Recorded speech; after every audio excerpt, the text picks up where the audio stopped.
दरअसल ये तस्वीर भिवंडी निजामपुर शहर महानगर पालिका के मुख्यालय की है, जहां पर समाजवादी पार्टी के महाराष्ट्र प्रदेश के अध्यक्ष अबू आसिम आजमी के नेतृत्व में एक डेलीगेशन भिवंडी महानगर पालिका के आयुक्त से मुलाकात करने के लिए पहुंचा।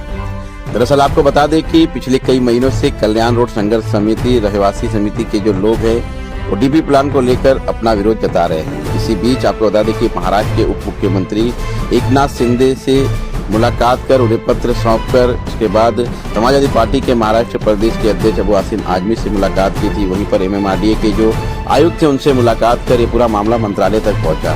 इस विषय को लेकर काफी गंभीरता में समाजवादी पार्टी के महाराष्ट्र प्रदेश के अध्यक्ष अबू आसिम आजमी आते हुए दिखाई दिए। उन्होंने स्वतः भिवंडी के महानगर पालिका के आयुक्त अनमोल सागर से मुलाकात करने के लिए कल्याण और संघर्ष समिति रहवासी समिति के सभी शिक्षक मंडल को एक साथ लेकर महानगर पालिका में पहुंचे, जहां पर मुख्यालय में बता दें कि कड़ी सुरक्षा वहां पर तैनात थी। इस बीच मुलाकात के बाद आयुक्त से क्या बातें हुई इन सभी को बयां करते हुए पत्रकारों के समक्ष अबू आसिम आजमी ने क्या कहा, ये सुनते हैं।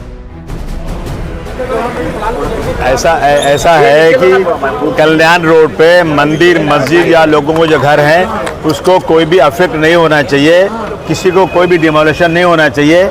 इसलिए हम लोग कोशिश देखें, हमारा देश एक धार्मिक देश है, यहाँ मंदिर मस्जिद के लिए लोग जान दे देते अपनी। मुख्यमंत्री से बात हुई, एकनाथ शिंदे साहब से बात हुई, आज कमिश्नर से बात हुई, इन्होंने वादा किया, आश्वासन किया है कि कोई भी मंदिर मस्जिद या किसी चीज़ को कोई नुकसान पहुंचेगा नहीं। ये हम आपको वादा करते हैं और हम यहाँ से लेटर भी दे रहे हैं, वापस ऊपर लेटर भेज रहे हैं उसी के बारे में इनको बिल्कुल निश्चित करने के लिए कि लोगों को लगे कि हाँ भाई जो बातें हुई हैं सबके बीच में बात हो जाए। तो उन्होंने वादा किया और उन्होंने पहले इसकी वीडियो भी निकाला है और हमें उम्मीद है कि जिस तरह से बात हुई है कि मंदिर मस्जिद या वहाँ के रोड पे जो है एक्सटेंशन की वजह से किसी को कोई प्रॉब्लम नहीं होगा, वही करने आए तो वही बात हो गई। क्या कमिश्नर ने लिखित में दिया? नहीं नहीं हाँ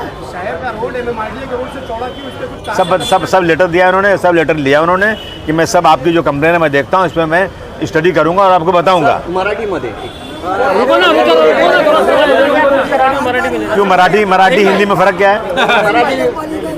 अरे मैं मराठी बोल सकता हूँ परंतु मराठी की जरूरत क्या है? ये भिवंडी है, बोले हाँ। डेवलपमेंट प्लान में जो लेन देन हुआ, जो लोगों का डाला निकाला गया, उस पे आपका क्या कहना? नहीं मैंने कहा ना कि ये कमिश्नर नहीं थे, पहले दूसरे कमिश्नर थे।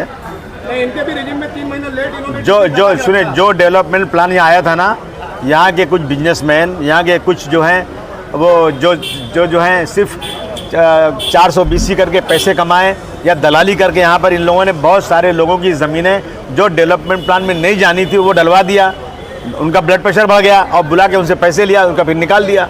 तो मैंने कहा कि इसकी इंक्वायरी होना चाहिए। मैं CM को लिख भी रहा हूँ कि इसकी इंक्वायरी की जाए कि जो डेवलपमेंट प्लान में जगह पहले आई थी और जो निकली तो उसमें कितने पैसे लेके निकाली गई जगह वो, और ऐसे इस तरह से जो हो रहा है ना इसके ऊपर सख्त कार्रवाई होना चाहिए। यहाँ पे ना दो बातें, SIT की मांग करेंगे क्या?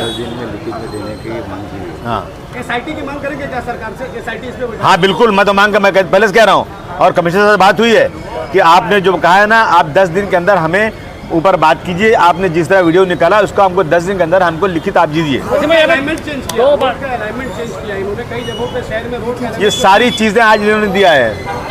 शहजाद जो है ना, शादाब ने अभी पूरी चीज़ें बहुत मुकम्मल तरीके से इन्होंने उसको समझा के दिया हुआ है और इन्होंने कहा मुझे टाइम दीजिए। अभी हमारे कमिश्नर साहब नए आदमी हैं, अभी इनको तजर्बा नहीं, इन्होंने गर्मी सर्दी अभी तक बर्दाश्त नहीं किया है, इसलिए मैंने इनको थोड़ा छूट दिया कि चलो ठीक है भाई, इससे बात कर लेते हैं। अब इन्होंने इतनी पुलिस बुला कर रखी कि यहाँ कोई आंदोलन हो रहा है क्या? अरे भाई एक डेलीगेशन आ रहा है, डेलीगेशन से मिलने के लिए इतनी सिक्योरिटी की जरूरत क्या है?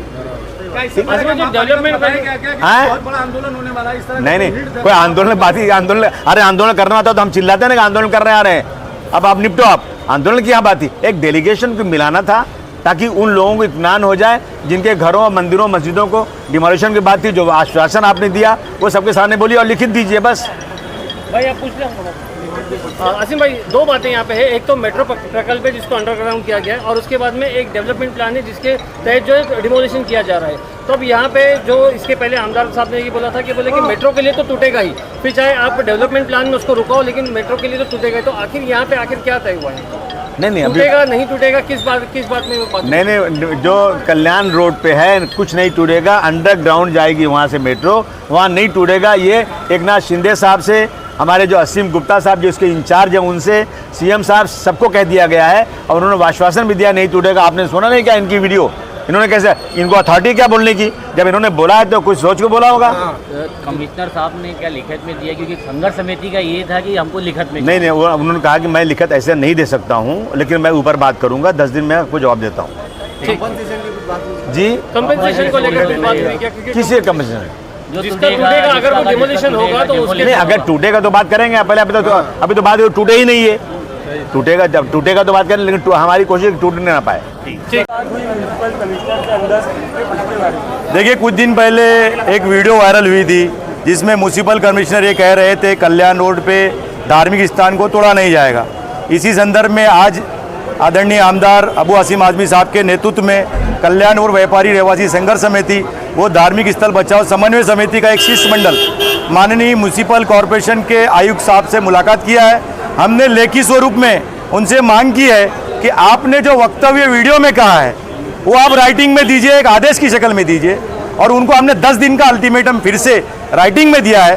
धार्मिक स्थल बचाओ समन्वय समिति ने भी बात किया है और उन्होंने राइटिंग में एक लेटर दिया है कि मंदिर, मस्जिद, दरगाह, कब्रिस्तान, बाबा साहब अम्बेडकर स्मारक को किस तरह 2023 के डीपी से बाहर रखकर तरतूत करके पूरी तरह बचाया जाएगा।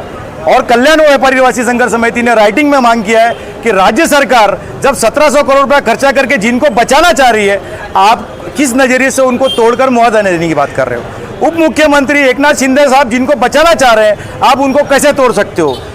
मुख्यमंत्री देवेंद्र फडणवीस साहब जिनको बचाना चाह रहे हैं, आप उनको कैसे तोड़ सकते हो। तो कल्याण रोड पर अब देने के लिए कुछ नहीं है, इसलिए हम एक फीट भी नहीं देंगे। राज्य सरकार जो चाह रही है हम उस बात की तायद करते हैं। म्युनिसिपल कमिश्नर से राइटिंग में हमने भी कल्याण व व्यापारी रहवासी संघर्ष समिति ने मांग की है कि 1 फुट भी हम देंगे नहीं, क्योंकि मुख्यमंत्री उप मुख्यमंत्री की अवहेलना हो रही है। उनकी जो कल्पना है 1700 करोड़ रुपया खर्चा करके लोगों को बेघर बेरोजगार नहीं होने की, उसको ठेस पहुंचाने की जो कोशिश हो रही है, उसके लिए आने वाले वक्त में अगर लेखी स्वरूप में जवाब नहीं मिलता है तो 10 दिन के बाद आंदोलन करना पड़े तो पूरे शहर का जन सैलाब लेकर हम भिवंडी निजामपुर महानगर पालिका के प्रशासक का घेराव करेंगे। शादाब भाई, ये बताइए कि मंदिर मस्जिद तो आमदार साहब ने भी कहा, कमिश्नर ने भी कहा और सभी ने यही कह रहे कि मंदिर मस्जिद नहीं टूटेगी। क्या उस मंदिर मस्जिद की आड़ में दुकानदारों की दुकानें बचाने की ऐसी आप लोगों के ऊपर आरोप लग रहे हैं? देखिए, कल्याण व व्यापारी रहवासी संघर्ष समिति में जो सदस्य है, क्या उनकी धार्मिक आस्था नहीं है? इसीलिए धार्मिक स्थल बचाओ समन्वय समिति बनाई गई कल्याण और संघर्ष समिति के साथ मिला के। 2016 से आंदोलन चल रहा है, साथ में लड़े आ रहे। अगर डेवलपमेंट की बात करें तो शहर के अंदर आज हिंदुस्तानी मस्जिद जिसको 30 फुट तोड़ा गया, अंदर किया गया, मोती मस्जिद उसको भी तोड़ा गया है। तो यहाँ पे अगर डेवलपमेंट की बात है तो भी जब रास्ते में आती है तो उसको थोड़ा सा छाटने में क्या तकलीफ? देखिए, नगर ग्राम पंचायत से लेके महानगर पालिका बनते तक कल्याण रोड पे 10-10 फुट 3 बार देकर अब हमारी मंदिर, मस्जिद, दरगाह, दुकान अब अगर 20 फुट टूटी है तो कुछ भी बचेगा नहीं, केंद्र बिंदु बचा है। शहर का डीपी 2003 का खुद म्युनिसिपल कमिश्नर का कहना है कि 90% इंप्लीमेंट नहीं हुआ। जिसने इंप्लीमेंट किया, जिस रोड ने शहर के लिए कुर्बानी दिया है, वो सरकार से मांग कर रहा था पिछले 10 साल से कि अब देने के लिए कुछ नहीं है। इसीलिए सरकार ने मंजूर किया ना, 1700 करोड़ रुपया खर्चा करके अंडरग्राउंड किया। वही बात हम समझा रहे हैं म्युनिसिपल प्रशासक को जो अभी नए आए हैं कि सरकार क्या कह रही है, आप क्या कर रहे हो। कृपया बिल्डर लॉबी के फायदे के लिए काम बंद करें। ठीक है।